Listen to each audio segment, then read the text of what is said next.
साथियों, मैं तुल भारत और जैसा कि आप देख सकते हैं कि आज हम कक्षा 7 की जो विज्ञान की पाठ्य पुस्तक है उसका पाठ 6 रासायनिक एवं भौतिक परिवर्तन जो पाठ है उसका रासायनिक परिवर्तन वाला भाग करेंगे।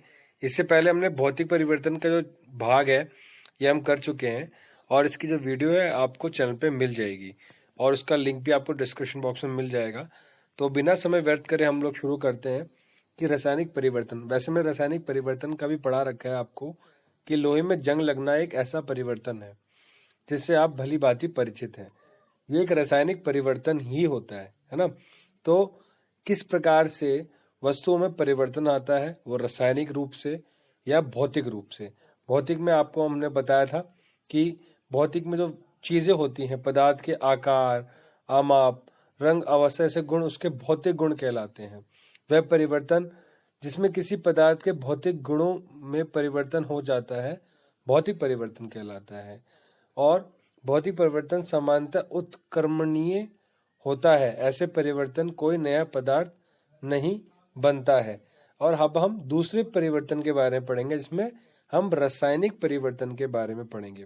तो मैं आशा करता हूँ कि आप सब लोग ठीक होंगे और आपने पुरानी वीडियोस देखी होंगी और कॉपी पेन लेके अपनी नोटबुक लेके साथ में बैठे होंगे जिसमें आप इम्पोर्टेंट चीज़ों को नोट डाउन कर सको। तो बिना टाइम को वेस्ट करे हम शुरू करते हैं। वीडियो को एंड तक ज़रूर देखिएगा, चैनल को सब्सक्राइब कीजिएगा, अगर वीडियो अच्छी लगे तो दोस्तों तक पहुंचाइएगा। और वीडियो के एंड में एक बहुत अच्छा मैसेज भी होगा जिसके थ्रू आपकी पढ़ाई अच्छी हो सकती है। तो प्लीज़ वीडियो को एंड तक देखिएगा। वीडियो के एंड में वो है आपको बताया जाएगा जिसके जरिए आपकी पढ़ाई अच्छी हो सकती है।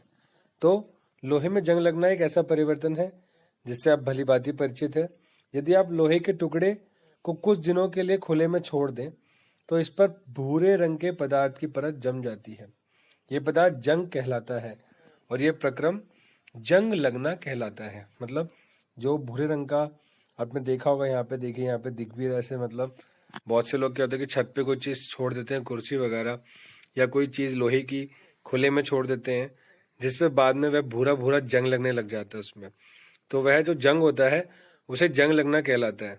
अब देखिए कि पार्क और लॉन आदि के लोहे के दरवाजे अथवा बगीचों या पार्क आदि में रखी लोहे की बेंच और लोहे की लगभग कोई भी वस्तु जो खुले में रखी रहती है में जंग लग जाती है। आपने देखा होगा कि घर में रखी कुल्हाड़ी, हथौड़ा आदि को वायु में कुछ दिनों तक खुला रख देने पर उनमें जंग लग जाती है। रसोई में लोहे का गीला तवा कुछ समय तक खुला छोड़ देने पर उसमें जंग लग जाती है। जंग लोहा नहीं है, जंग उस पदार्थ लोहे से भिन्न होती है जिस पर यह लगती है। आइए हम कुछ ऐसे और परिवर्तनों पर विचार करें जिनमें नए पदार्थ निर्मित होते हैं। मतलब वह रासायनिक परिवर्तन जिनमें कोई नया पदार्थ बन जाता है। मतलब अभी हमने पहले देखा कि भौतिक परिवर्तन में कोई नया पदार्थ नहीं बनता, पदार्थ वही रहता है, बस उसका थोड़ा रूप बदल जाता है। लेकिन आप ये देखेंगे कि रासायनिक परिवर्तन में नया पदार्थ भी बनता है, कोई नई वस्तु बन जाती है, कोई नई चीज आपके सामने आ जाती है ना। जैसे लोहे में जंग लग जाना। क्रियाकलाप 6.6 में हम क्या देख रहे हैं कि शिक्षक द्वारा निर्देशित किए जाने के लिए सावधानी है कुछ कि मैग्नीशियम के जलते हुए फीते अथवा तार की एक लंबी अवधि तक देखना हानिकारक होता है। शिक्षकों को बच्चों को बताना चाहिए कि वे जलते हुए मैग्नीशियम की ओर अधिक समय तक टकटकी लगाकर ना देखें। मतलब अभी हम कोई चीज करेंगे, मतलब ये आपके लैब में हो रहा होगा ये अभ्यास। जिन लोगों के, जो लोग स्कूल जिनके खुले हुए हैं वो लोग कर रहे होंगे और जिनके अभी नहीं खुले हुए वो घर पे ही अभी पढ़ाई कर रहे हैं। और आप देख सकते हैं कि मैग्नीशियम की पतली पट्टी, फीता, एक फीता है अथवा तार का टुकड़ा लीजिए, ठीक है, ये मैग्नीशियम है। इसके सिरों को रेगमाल से साफ कीजिए। मैग्नीशियम का जलता हुआ फीता है ये, ठीक है, कर लीजिए। अब सिरे को मोमबत्ती की लो के पास लाइए। यह चमकदार श्वेत सफेद प्रकाश देती हुई जलने लगेगी, अभी जैसे हमने चित्र में देखा। पूरी तरह जलने के बाद कुछ श्वेत भस्म पाउडर शेष रह जाती है। क्या भस्म मैग्नीशियम के फीते जैसी लगती है? इस परिवर्तन को निम्नलिखित ये जो समीकरण है के द्वारा व्यक्त किया जा सकता है। अब देखिए, magnesium plus oxygen equal to magnesium oxide. ठीक है, क्या बना आपके सामने कि magnesium Mg oxygen O2 equal to, जब ये दोनों का मेल होता है, ठीक है, जब ये दोनों आपस में मिलते हैं तो क्या होता है आपके सामने मैग्नीशियम ऑक्साइड बन जाता है। ठीक है, ध्यान दें कि यहाँ लिखी समीकरण गणित में प्रयुक्त समीकरणों से भिन्न है। इस प्रकार के समीकरणों में तीर का अर्थ बनना या हो जाता है। ठीक है, इस पुस्तक में रासायनिक समीकरणों को संतुलित करने का कोई प्रयास नहीं किया जा रहा और ना ही यह छात्रों से अपेक्षित है। ठीक है, रासायनिक समीकरणों को संतुलित करने का कोई प्रयास नहीं किया जा रहा और ना ही ये छात्रों से अपेक्षित है। भस्म को एकत्रित करके इसमें जल की कुछ मात्रा मिलाइए। मिश्रण, जलीय विलयन को अच्छी तरह हिलाइए। मिश्रण का लाल और नीले लिटमस पत्र से परीक्षण कीजिए। क्या मिश्रण लाल लिटमस को नीला कर देता है? क्या मिश्रण नीले लिटमस पेपर को लाल कर देता है? इस परीक्षण के आधार पर आप जलीय विलयन को किस रूप में वर्गीकृत करेंगे, अम्लीय अथवा क्षारीय? अभी आप देखिए कि जो हमने पढ़ा था ना, हमने पहले वाले चैप्टर में पढ़ा था ना ये, कि जिसमें हम ये देख रहे थे कि क्या चीज क्या हमें अम्लीय है या क्षारीय है ना। अम्लीय जो खट्टा, एक तरीके से खट्टा होता है। अब भस्म को जल में घोलने पर यह नया पदार्थ बनाती है। इस परिवर्तन को निम्नलिखित समीकरण के द्वारा लिखा जा सकता है। मैग्नीशियम ऑक्साइड जो भी हमें मिला था, मैग्नीशियम प्लस ऑक्सीजन जो हमने किया था, अब मैग्नीशियम ऑक्साइड प्लस जल H2O, हाइड्रोजन और ऑक्सीजन का जो मिश्रण होता है, ये क्या बनाता है? ये बनाता है मैग्नीशियम हाइड्रा ऑक्साइड। ठीक है, मैग्नीशियम हाइड्रा ऑक्साइड बन जाता है। अभी क्या है कि जैसा कि आपने अध्याय 5 में पढ़ा था कि मैग्नीशियम हाइड्रोक्साइड एक क्षारक है, अतः मैग्नीशियम ऑक्साइड एक नया पदार्थ है जो मैग्नीशियम के जलने पर बनता है। मैग्नीशियम हाइड्रोक्साइड एक अन्य नया पदार्थ है जो मैग्नीशियम ऑक्साइड को जल में घोलने पर बनता है। ठीक है, ज्यादा कंफ्यूज नहीं होना है। मैग्नीशियम पहले हमने क्या किया, पहले हमने मैग्नीशियम जो था, मैग्नीशियम में हमने पहले क्या मिलाया? ऑक्सीजन मिलाया। मतलब जब वह जला तो मैग्नीशियम और ऑक्सीजन का क्या हो गया? मैग्नीशियम ऑक्साइड हो गया। अब हमें मैग्नीशियम ऑक्साइड को जल में मिला लिया, गीला कर दिया, तो क्या हो गया? मैग्नीशियम हाइड्रोजन और ऑक्सीजन, तो हाइड्रा ऑक्साइड हो गया। ठीक है, मैग्नीशियम हाइड्रा ऑक्साइड से ज्यादा परेशान नहीं होना। एक आध बार जब आप इस समीकरण को लिखेंगे तो आपको ये याद हो जाएगा। आप देखिए क्रियाकलाप 6.7 शिक्षक द्वारा निर्देशित किए जाने के लिए कांच के एक गिलास या कटोरे अथवा चौड़े मुंह के बोतल में लगभग आधा कप पानी लेकर उसमें 1 चम्मच कॉपर सल्फेट नीला थोथा घोल लीजिए। इस विलयन में तनु सल्फ्यूरिक अम्ल की कुछ बूंदें मिलाइए, आपको नीले रंग का विलयन मिल जाएगा। एक प्रकनली अथवा कांच की छोटी बोतल में विलयन का थोड़ा सा नमूना बचा लीजिए। शेष विलयन में एक कील अथवा उपयोग किया जा चुका ब्लेड का टुकड़ा डाल दीजिए। लगभग आधे घंटे तक प्रतीक्षा कीजिए। अब विलयन के रंग को देखिए।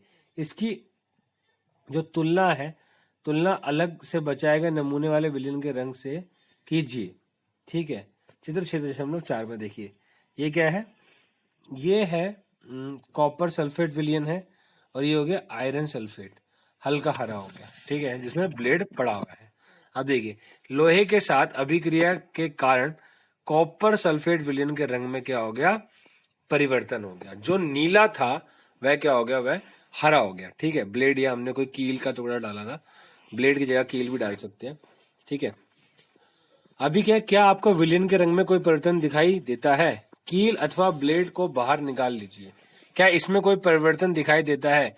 आपको जो परिवर्तन दिखाई देते हैं वह कॉपर सल्फेट और लोहे के बीच अभिक्रिया के कारण होते हैं। विलयन के रंग का नीले से हरा हो जाना। ठीक है, विलयन का जो रंग है वो जो नीले से हरा हो जाना पदार्थ आयरन सल्फेट के बनने का कारण होता है। देखिए, नीला रंग था तो कॉपर था, कॉपर तो आपको पता है सब तांबा, लेकिन आयरन क्या है, आयरन तो लोहा है, तो आयरन सल्फेट बन गया। कॉपर सल्फेट से वह क्या बन गया, उसमें लोहे की कील डालने से वह आयरन सल्फेट हो गया, नीले से हरा रंग हो गया उसके विलयन का जो घोल था। विलयन मतलब जो घोल था। लोहे की कील पर भूरा निक्षेप कॉपर या तांबे की परत के कारण होता है, जो एक अन्य नया पदार्थ है। हम इस अभिक्रिया को निम्न प्रकार से व्यक्त कर सकते हैं। कैसे कर सकते हैं कि कॉपर सल्फेट विलयन CuSO4 और नीला थोता, ठीक है, मतलब कॉपर सल्फेट का जो विलयन है उसको आप नीला थोता भी कह सकते हैं, वरना जो उसका रासायनिक गुण है वो ये है, प्लस लोहा Fe, ठीक है। अभी क्या बना, आयरन सल्फेट बन गया। आयरन सल्फेट विलयन FeSO की 4 जो कि हरा रंग था, प्लस क्या बन गया, कॉपर, ठीक है। कॉपर भूरा निक्षेप, भूरा निक्षेप मतलब जो उस पे जो एक तरीके से भूरा भूरा जंग सा लग गया वो, तो वो कॉपर उसके ऊपर आप देख सकते हैं, ठीक है। तो ये उसका जो उस पे रासायनिक परिवर्तन हुए ये हमने पढ़ा, ठीक है। ज्यादा परेशान नहीं होना, इसको अभी ऐसे ही लिख देना, आप समझ जाएंगे धीरे धीरे करके आप आगे की कैसे कैसे परिवर्तन होता है। देखिए ये जो ये नेम है ना, ये थोड़े इनके शॉर्ट नेम है। जब धीरे धीरे आप अभ्यास करेंगे तो आपको याद हो जाएगा। विज्ञान बहुत बहुत रोचक चीज है। विज्ञान को जो समझते हैं, जो पढ़ते हैं, वह बहुत आगे जाते हैं। अब देखिए 6.8 की बात आ गई। क्रिया में किसी प्रणाली में लगभग 1 चम्मच सिरका लीजिए। सिरका तो आपको घर में मिल ही जाएगा। इसमें चुटकी भर खाने का सोडा डालिए। आपको एक बुदबुदाहट की ध्वनि सुनाई देगी और गैस के बुलबुले बाहर निकलते दिखाई देंगे। इस गैस को चित्र 6.5 में दिखाई गई व्यवस्था के अनुसार ताजे बने चूने के पानी में से गुजारिए। चूने का पानी तैयार करने की विधि अध्याय 5 में बताई गई है। चूने के पानी में क्या परिवर्तन होता है? प्रणाली में परिवर्तन निम्न प्रकार से होते हैं। यहाँ पे देखो भैया आप, ठीक है। यहाँ पे क्या था कि सिरका और खाने का सोडा, और ये नली जो है, ये नली चूने का जो पानी है इसमें निकल रही है। अब ये क्या है, ये कार्बन डाइऑक्साइड जो है ना वो उसके अंदर जा रही है। यहाँ पे देखिए प्रणाली में परिवर्तन निम्न प्रकार से होते हैं। कैसे होते हैं? सिरका एसिटिक अम्ल है, खाने का सोडा जो है वो सोडियम हाइड्रोजन कार्बोनेट है। ये क्या ये दोनों जब मिलते हैं तो क्या बनता है? कार्बन डाइऑक्साइड और अन्य पदार्थ, ठीक है। तो अन्य पदार्थ जो चूना था, चूने के पानी में से गैस को गुजारने के लिए व्यवस्था की गई थी, ठीक है। आप यहाँ पे देख सकते हैं कार्बन डाइऑक्साइड और चूने के पानी के बीच अभिक्रिया निम्न प्रकार से होती है। कार्बन डाइऑक्साइड CO2 और चूने का पानी CaOH2 क्या बनता है? कैल्शियम कार्बोनेट प्लस जल H2O, ठीक है।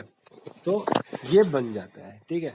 हर बार जब कोई ना कोई चीज किसी न किसी विलयन में नई चीज मिलती है ना, तो वह नया पदार्थ बना देती है। ये उसके रासायनिक गुणों में परिवर्तन ला देता है, जिसकी वजह से उसका रंग भी बदल सकता है, वो दिखने में परिवर्तित हो सकती है। इस प्रकार से आपने देखा कि जब हमने सोडा और सिरका मिलाया था तो कार्बन डाइऑक्साइड बनी, कार्बन डाइऑक्साइड गैस बनी, और कार्बन डाइऑक्साइड गैस को हमने चूने के पानी में मिला दिया। अब क्या हुआ?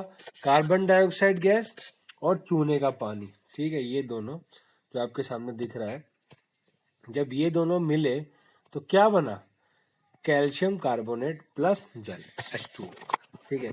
अब देखिए जब कार्बन डाइऑक्साइड को चूने के पानी में प्रवाहित किया जाता है तो कैल्शियम कार्बोनेट बनता है, क्योंकि चूने में कैल्शियम है, आपको पता है ना।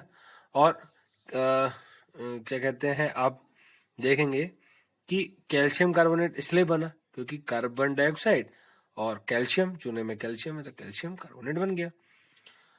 तो कैल्शियम कार्बोनेट बनता है जिसे चूने का पानी दूधिया हो जाता है। जो चूने का पानी होता है वह दूधिया रंग का हो जाता है। चूने के पानी का दूधिया हो जाना कार्बन डाइऑक्साइड का मानक परीक्षण है। आप इसका उपयोग अध्याय 10 में यह दिखाने के लिए करेंगे कि हम श्वसन में जो वायु बाहर निकालते हैं उसमें कार्बन डाइऑक्साइड की मात्रा अधिक होती है।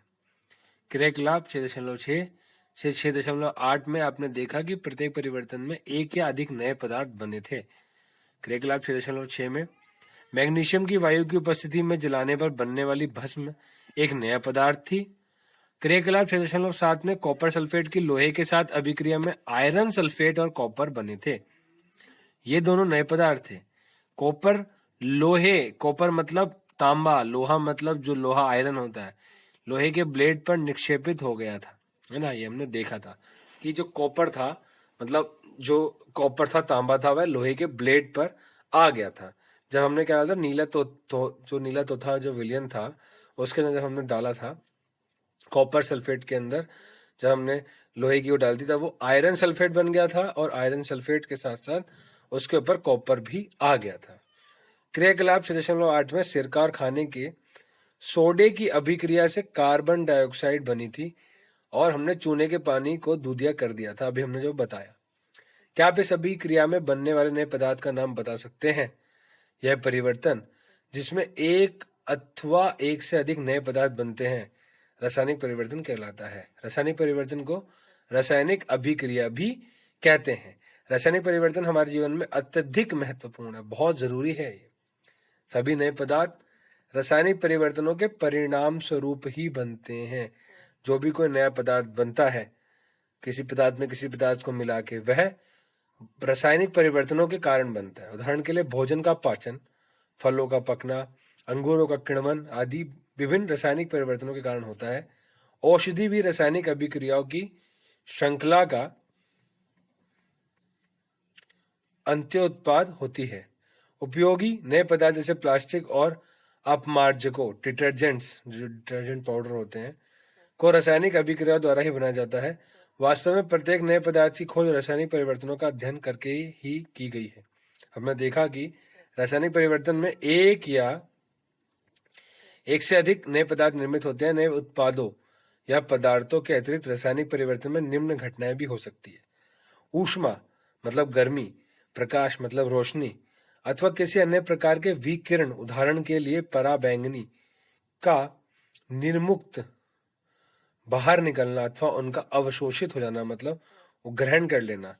ध्वनि का उत्पन्न होना, मतलब आवाज भी निकल सकती है। गंध में परिवर्तन होना या नई गंध बनना, मतलब जो उसकी स्मेल है, खुशबू या बदबू है, वह परिवर्तित हो जाए। रंग में परिवर्तन आ जाना, अभी हमने देखा था, नीले से हरा हो गया था, विलियन का जो रंग था। किसी गैस का बनना, नई गैस बनना, जैसे अभी हमने कार्बन डाइऑक्साइड गैस बनते हुए देखी। आइए अब हम कुछ अन्य उदाहरणों पर विचार करते हैं। ठीक है, थोड़ा सा हम आपने देखा कि मैग्नीशियम के फीते का जलना एक रासायनिक परिवर्तन है। कोयला, लकड़ी अथवा पत्तियों का जलना भी रासायनिक परिवर्तन है। वास्तव में किसी पदार्थ का जलना एक रासायनिक परिवर्तन है। जलने के साथ सदैव ऊष्मा का उत्पादन होता है। पटाखों का विस्फोट एक अन्य रासायनिक परिवर्तन है। आप जानते हैं कि ऐसे विस्फोट से ऊष्मा, प्रकाश, ध्वनि और अरुचिकर गैस उत्पन्न होती है। अरुचिकर गैस मतलब जो हमारे वायुमंडल के लिए ठीक नहीं है, जो वायुमंडल को प्रदूषित करती है। इसलिए आपको पटाखे ना जलाने की सलाह दी जाती है। जब भोजन सामग्री बासी हो जाती है अथवा सड़ गल जाती है तो उसमें से दुर्गंध आने लगती है। क्या हम इस परिवर्तन को रासायनिक परिवर्तन कह सकते हैं? बिल्कुल कह सकते हैं भाई, क्योंकि कोई ना कोई वो सड़ जाता है ना। सुरक्षात्मक आवरण, ठीक है, ये जो है। और जो थोड़ा सा वीडियो के अंदर लोहे में जंग लगना, ओके। संभवतः आपने देखा होगा कि यदि सेब को काटने के बाद तत्काल ना खा लिया जाए तो उसके कटे हुए टुकड़े भूरे रंग के हो जाते हैं। यदि आपने रंग में परिवर्तन नहीं देखा है तो किसी सेब का एक नया टुकड़ा काटिए और आप देख सकते हैं ऐसा करके, है ना। या आलू या बैंगन के टुकड़े के साथ भी ऐसा आप देख सकते हैं। ऐसी प्रत्येक स्थिति में रंग का परिवर्तन वास्तव में किसी नए पदार्थ अथवा पदार्थों के बनने के कारण होता है। क्या परिवर्तन रासायनिक परिवर्तन नहीं है? अध्याय 5 में आपने मन और शारक को परस्पर मिलाकर उदासीन किया था। क्या उदासीनीकरण की अभिक्रिया रासायनिक परिवर्तन है? बिल्कुल है। अभी हम लोहे में जंग लगना इसके बारे में पढ़ेंगे। लेकिन इसको हम नेक्स्ट वीडियो में कवर करेंगे। और जैसे मैंने आपको बताया था कि वीडियो के एंड में आपको बताऊंगा कि आपकी पढ़ाई कैसे अच्छी हो जाएगी। तो सहज योग मेडिटेशन से आपकी पढ़ाई बहुत अच्छी हो जाएगी, आपकी मेमोरी, आपका कॉन्फिडेंस लेवल, आपका जो हेजिटेशन है वो कम हो जाएगा, और आपकी जो एक होता है ना कंसंट्रेशन पावर, एक साथ बैठ के पढ़ने की जो हैबिट होती है वो आपकी बढ़ जाएगी। तो सहज योगा मेडिटेशन ऑलवेज फ्री है, आप करिए, आप करके जानिए। बहुत लोगों को बहुत लाभ हुआ है, और आप जब निरंतर करते रहेंगे तो आपको भी बहुत लाभ होगा, डेफिनेटली बहुत लाभ होगा। लेकिन आपको उसके लिए करना होगा। तो उसके लिंक डिस्क्रिप्शन बॉक्स में आपको मिल जाएंगे, और आपकी स्क्रीन पे भी अभी आएंगे। तो अगर वीडियो आपको अच्छी लगी तो चैनल को सब्सक्राइब कर दीजिएगा, और जल्दी नेक्स्ट वीडियो में हम लोग मिलेंगे। ऐसे ही आपका प्यार हमें मिलता रहे, ऐसे ही हम आगे बढ़ते रहें और आपके लिए उपयोगी वीडियो बनाते रहें, यही हमारी कामना है। और आप लोग पढ़ते रहें अच्छे से, और एक अच्छे शिक्षार्थी, एक अच्छे नागरिक बने, देश के, भारत को आगे बढ़ाएं, और यही हम सब लोग चाहते हैं। तो अच्छा लगे तो बताइएगा कैसे वीडियो बनी, और ज़रूर सहज योग मेडिटेशन को आप ज्वाइन कीजिएगा। Thank you.